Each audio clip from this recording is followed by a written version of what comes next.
देहव्यापार करणाऱ्या हॉटेलवर पोलिसांची धाड. तिघांसह 2 पीडित महिला पोलिसांच्या ताब्यात. अनैतिक पद्धतीने देहव्यापार करणाऱ्या शेगाव शहरातील आशीर्वाद हॉटेलवरती धाड टाकून 2 पीडित महिलांसह तिघांना शेगाव पोलिसांनी काल 17 मार्चच्या रात्री अटक केली आहे.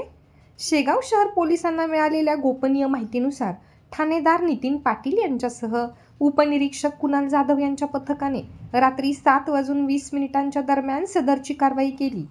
या प्रकरणी आशीर्वाद हॉटेलमधून आरोपी हुसेन खान अजगर खान वय वर्षे 34 राहणार गायत्री मंदिर पश्चिम गेटजवळ शेगाव, कुलदीप जिजाराम अवसरमल वय वर्षे 28 राहणार चितेगाव तालुका जिल्हा संभाजीनगर, निखिल हिम्मतराव कहार वय वर्षे 27 राहणार शिवाजी स्कूलजवळ राहणार अकोट हे तिघे 2 पीडित महिलांना देहव्यापार करण्यास भाग पाडत असल्यावरून पोलिसांनी त्यांच्या विरुद्ध अनैतिक व्यापार प्रतिबंधक कायदा 1956 अंतर्गत गुन्हा दाखल केला असून ठाणेदार नितीन पाटील ह्या प्रकरणी तपास करीत आहेत.